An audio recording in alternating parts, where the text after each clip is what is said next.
ಇದು ಸೃಷ್ಟಿ ನೋಡಿ ಎಷ್ಟು ಚೆನ್ನಾಗಿ ದೇವರು ಸೃಷ್ಟಿ ಮಾಡಿದ್ದಾರೆ. ಹೌದು ಅಲ್ಲ, ಎಷ್ಟು ಗ್ರೀನರಿಗಳಿದೆ ನೋಡಿ. ಕರೆಕ್ಟ್. ಇದಕ್ಕೆ ಯಾರು ನೀರು ಹಾಕೋರಿಲ್ಲ, ಬೆಳೆಸೋರಿಲ್ಲ. ನಾವು ಮನೇಲಿ ಒಂದು ಗಿಡ ಹಾಕಿದ್ರೆ ಅದು ಬೆಳೆಯಲ್ಲ. ಅದು ಕರೆಕ್ಟಾಗಿ ಅದನ್ನ ಪರಾಂಬರಿಸ್ಲಿಲ್ಲ ಅಂದ್ರೆ ಅದು ಬೆಳೆಯೋದೇ ಇಲ್ಲ. ಆದ್ರೆ ಇದು ನೋಡಿ ಎಷ್ಟು ಚೆನ್ನಾಗಿ ಸೃಷ್ಟಿ, ಎಷ್ಟು ಗ್ರೀನರಿ ಆಗಿದೆ ಅಲ್ಲ.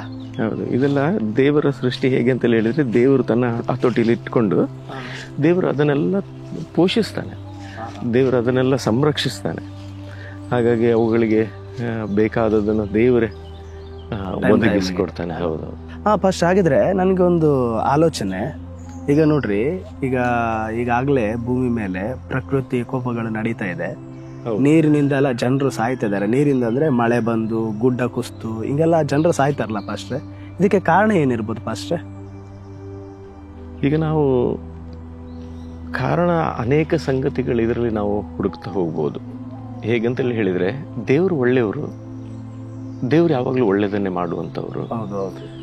ಮನುಷ್ಯ ಕುರಿತಾಗಿ ಹಿತಚಿಂತಕನಾದಂಥ ದೇವರು. ಆದರೆ ದೇವರು ಇದಕ್ಕೆ ಕಾರಣನಲ್ಲ. ನಾವು ನೋಡ್ತೇವೆ ಏನಂತೇಳಿ ಹೇಳಿದ್ರೆ, ನಿಮಗೆ ಬೈಬಲಲ್ಲಿ ಸತ್ಯವೇದದಲ್ಲಿ ನಾವು ನೋಡೋದಾದ್ರೆ, ಹಳೆ ಒಡಂಬಡಿಕೆಯಲ್ಲಿ ನಾವು ನೋಡ್ತೇವೆ ನೋಹನ ಕಾಲದಲ್ಲಿ ಒಂದು ಪ್ರಳಯ ಬಂದಿರುವಂಥದ್ದು ಅಲ್ವಾ? ಯಾಕಂದ್ರೆ ಅಲ್ಲಿ ಕಾರಣ ನಾವು ನೋಡ್ತೇವೆ, ಮನುಷ್ಯನ ಪಾಪದ ನಿಮಿತ್ತವಾಗಿ ಆ ಪಾಪ ಇಡೀ ಲೋಕದಲ್ಲಿ ತುಂಬಲ್ಪಟ್ಟಾಗ ನಾವು ನೋಡ್ತೇವೆ ಅಲ್ಲಿ ಜಲಪ್ರಳಯ ಬಂದು ಮಾನವ ಕುಲವನ್ನೆಲ್ಲ ದೇವರು ನಾವು ನೋಡ್ತೇವೆ ನಾಶ ಮಾಡೋದ್ರ ಮೂಲಕವಾಗಿ ಒಂದು ಕುಟುಂಬ ಉಳಿತು.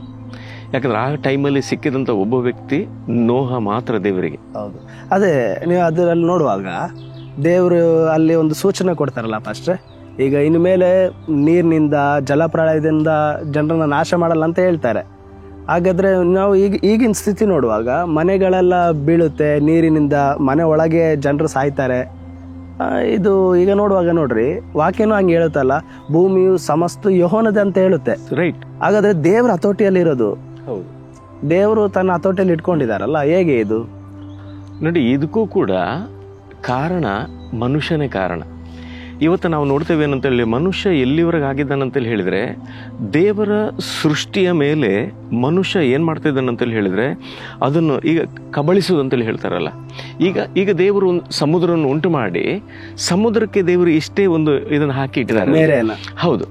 ಆದರೆ ಇವತ್ತು ನಾವು ನೋಡ್ತೇವೆ, ಸಮುದ್ರವನ್ನು ಕೂಡ ಮನುಷ್ಯನು ಮುಚ್ಚಿ ಆ ಜಾಗವನ್ನು ಏನು ಮಾಡ್ತಾ ಇದ್ದಾನಂತೇಳಿ ಹೇಳಿದ್ರೆ, ಸ್ವಾಧೀನ ಮಾಡ್ಕೊಳ್ತಾ ಇದ್ದಾನೆ. ಅರ್ಥ ಆಯ್ತಲ್ವಾ? ಸ್ವಾಧೀನ ಮಾಡ್ಕೊಳ್ತಾ ಇದ್ದಾನೆ. ಅದರ ನಂತರ ನಾವು ನೋಡ್ತೇವೆ ಏನಂತೇಳಿ ಹೇಳಿದ್ರೆ, ಇವತ್ತು ಸೃಷ್ಟಿಯ ನಾವು ನೋಡುವಾಗ, ಇವತ್ತು ನಾವು ನಿಂತಂತ ಈ ಪ್ಲೇಸ್ ನೋಡಿ ಹೇಗಿದೆ ಅಲ್ವಾ? ಇಲ್ಲಿ ನಾವು ನೋಡುವಾಗ ಮನುಷ್ಯ ಏನ್ ಮಾಡ್ತಿದ್ದಾನಂತೇಳಿ ಹೇಳಿದ್ರೆ, ಗಿಡ ಮರಗಳನ್ನೆಲ್ಲ ಕಡಿದು ಎತ್ತರ ಪ್ರದೇಶದಲ್ಲಿ ನಾವು ನೋಡ್ತೇವೆ, ಅದನ್ನೆಲ್ಲ ಕಡಿದು ಏನ್ ಮಾಡ್ತಿದ್ದಾರೆ ಅಂತೇಳಿ ಹೇಳಿದ್ರೆ ಲ್ಯಾಂಡ್ ಮಾಡ್ತಾ ಇದ್ದಾರೆ. ಲ್ಯಾಂಡ್. ಅರ್ಥ ಆಯ್ತಲ್ವಾ? ಈಗ ಒಂದು ಮರಗಳು ಗಿಡ ಮರಗಳು ಕಡಿಯುವಾಗ ಏನಾಗ್ತದೆ ಅಂತೇಳಿ ಹೇಳಿದ್ರೆ, ಅದರ ಬೇರು ಕೂಡ ಎಲ್ಲ ಸಹಿತ ತೆಗೆಯುವಾಗ ಮಣ್ಣುಗಳೆಲ್ಲ ಲೂಸ್ ಆಗ್ತದೆ. ಇದಕ್ಕೆಲ್ಲ ಕಾರಣ ಮನುಷ್ಯನೇ. ಮನುಷ್ಯನ ಜ್ಞಾನ ಇವತ್ತು ವಿಪರೀತವಾಗಿದೆ. ಬೈಬಲ್ ಹೇಳ್ತದೆ, ಮನುಷ್ಯರು ತಮ್ಮ ಜ್ಞಾನದಿಂದಲೇ ತಮಗೆ ನಾಶನ ಉಂಟು ಮಾಡ್ಕೊಳ್ತಾರೆ. ಓಕೆ, ಹಾಗಾದ್ರೆ ನೀವು ಹೇಳೋದು ಇದು ಮನುಷ್ಯನ ಬುದ್ಧಿಹೀನತೆಯಿಂದ ಇದೆಲ್ಲ ನಡೀತಾ ಇದೆ. ಇದೆಲ್ಲ ನಡೀತದೆ. ಈಗ ಉದಾಹರಣೆಗೆ ನಾವು ನೋಡ್ತೇವೆ, ಅನೇಕ ಕಡೆಗಳಲ್ಲಿ ನೋಡಿ ದೊಡ್ಡ ದೊಡ್ಡ ಗುಡ್ಡಗಳೆಲ್ಲ ಜರಿದು ಎಷ್ಟೋ ಪ್ರಾಣಗಳು ನಾಶ ಆಗ್ತಾ ಇದೆ. ಕಾರಣ ಏನಂತ ಹೇಳಿದ್ರೆ, ಆ ದೇವರ ಸೃಷ್ಟಿಯನ್ನು ಮನುಷ್ಯ ನಾಶ ಮಾಡ್ತಾ ಇದ್ದಾನೆ. ಸುಂದರವಾಗಿರುವಂತಹ ಸೃಷ್ಟಿ ನೋಡಿ, ಆ ಗಿಡ ಮರಗಳನ್ನೆಲ್ಲ ತೆಗೆದು ಆಗ ನೋಡಿ ಅಲ್ಲಿರುತ್ತ ಬಂಡೆಗಳನ್ನೆಲ್ಲ ಬಾಂಬಿಟ್ಟು ಹೊಡಿತಾರೆ. ಹೊಡಿವಾಗ ಏನಾಗ್ತದೆ ಅಂತೇಳಿ ಹೇಳಿದ್ರೆ, ಭೂಮಿಯ ಅಡಿಭಾಗದಲ್ಲೆಲ್ಲ ಅದು ಮಣ್ಣುಗಳೆಲ್ಲ ಲೂಸ್ ಆಗಿ ಅದರ ಬಲವನ್ನು ಅದು ಕಳ್ಕೊಳ್ತದೆ.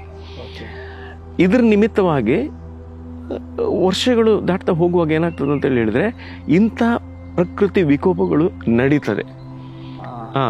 ಅರ್ಥ ಆಯ್ತಲ್ವಾ? ಹಾಗಾಗಿ ಇದಕ್ಕೆ ದೇವರ ಕಾರಣನಲ್ಲ, ಮನುಷ್ಯ ಇವತ್ತೇನು ಮಾಡ್ತಾ ಇದ್ದಾನೆ ಅಂತ ಹೇಳಿದ್ರೆ, ದೇವರ ಸೃಷ್ಟಿಯ ಮೇಲೆ ಈ ರೀತಿಯ ಒಂದು ಕಬಳಿಸುವಿಕೆ ಅಂತೇಳಿ ಹೇಳಿದ್ರೆ ಅದನ್ನು ಸ್ವಾಧೀನ ಮಾಡಿಕೊಂಡು, ಅದು ಯಾಕಂದ್ರೆ ಹಣ, ಇದಕ್ಕೋಸ್ಕರ ಈ ಸಂಗತಿಗಳೆಲ್ಲ ನಡೀತದೆ. ಆದ್ರೆ ಇದಕ್ಕೆ ದೇವರು ಕಾರಣನಲ್ಲ. ಹೌದೌದು. ಈಗ ನನಗೇನು ಅರ್ಥ ಆಯ್ತಂದ್ರೆ, ನೀವು ಹೇಳಿದಂತೆ ಎಲ್ಲ ಉದ್ದೇಶ ಒಂದೇ. ದೇವರು ಸೃಷ್ಟಿ ಮಾಡಿದ್ದಾನೆ, ಮನುಷ್ಯ ಅದನ್ನ ನಾಶ ಮಾಡ್ತಾ ಇದ್ದಾನೆ. ಲಾಸ್ಟಿಗೆ ನಾವು ದೇವ್ರ ಮೇಲೆ ದೂರ ಆಗ್ತೇವೆ. ದೇವ್ರು ಮಳೆ ಸುರಿಸಿದ್ರು, ದೇವ್ರ ಹಂಗಾದ್ರೆ ಕರೆಕ್ಟ್ ಟೈಮಿಗೆ ಮಳೆ ಸುರಿಸ್ತಾನೆ, ಎಲ್ಲ ಕರೆಕ್ಟ್ ಮಿತಿಯಾಗಿದೆ. ಆದ್ರೆ ಮನುಷ್ಯ ತಪ್ಪನ್ನ ಮಾಡಿ ಇದನ್ನ ನಾಶ ಮಾಡ್ಕೊಳ್ತಿದ್ದಾನೆ. ಹೌದೌದು ಅಲ್ಲ ಪಾಸ್ಟರ್? ಹೌದೌದು. ಬಹಳ ಖುಷಿ ಆಯ್ತು ನನಗೆ. ಅದರಿಂದ ನಾವು ನೋಡ್ತೇವೆ ಏನಂತ ಹೇಳಿದ್ರೆ, ನೋಡಿ, ದೇವರು ಎಲ್ಲವನ್ನು ಮನುಷ್ಯನ ಒಂದು ಹಿತಕ್ಕಾಗಿ ಉಂಟು ಮಾಡಿದ್ದು. ಮನುಷ್ಯನ ಇದನ್ನೆಲ್ಲ ನೋಡಿ ಸಂತೋಷದಲ್ಲಿರಬೇಕು, ಆರೋಗ್ಯದಲ್ಲಿರಬೇಕು ಅಂತ. ಒಂದು ಗೆಲ್ಲಲ್ಲಿ ತುಂಬ ಫಲ ಬಂದಾಗ ಏನಾಗ್ತದೆ ಅಂತ ಹೇಳಿದ್ರೆ, ವೆಯ್ಟ್ ಅದಕ್ಕೆ ತಡ್ಕೊಳ್ಳಿಕ್ಕಾಗದೆ ಅದು ಕಟ್ಟಾಗಿ ಬೀಳ್ತದೆ. ಅದೇ ರೀತಿಯಲ್ಲಿ ಇದು ಕೂಡ ಏನಂತ ಹೇಳಿದ್ರೆ, ಪಾಪದ ಫಲ, ಮನುಷ್ಯನ ಪಾಪದ ಫಲ ಹೆಚ್ಚಾಗಿ ಬಂದಾಗ ಏನಾಗುತ್ತೆ ಅಂತ ಹೇಳಿದ್ರೆ, ನೋಡಿ ಆ ಗೆಲ್ಲು ಹೇಗೆ ಕಟ್ಟಾಗಿ ಬಿತ್ತು ತನ್ನಷ್ಟಕ್ಕೆ, ಅದೇ ರೀತಿಯಲ್ಲಿ ಈ ಸಂಗತಿಗಳು ಕೂಡ ಇದು ನಾವು ಲೌಕಿಕವಾಗಿ ಕಾಣುದು, ಆತ್ಮಿಕವಾಗಿ ಹೀಗೆ ಮನುಷ್ಯನ ತಾನೇ ಏನ್ ಮಾಡ್ಕೊಳ್ತಾನೆ, ಹಾನಿ ಮಾಡಿಕೊಳ್ತಾ ಇದ್ದಾನೆ. ನಾವು ದೇವರ ಸೃಷ್ಟಿಯನ್ನು ನಾಶ ಮಾಡೋದು ಬೇಡ.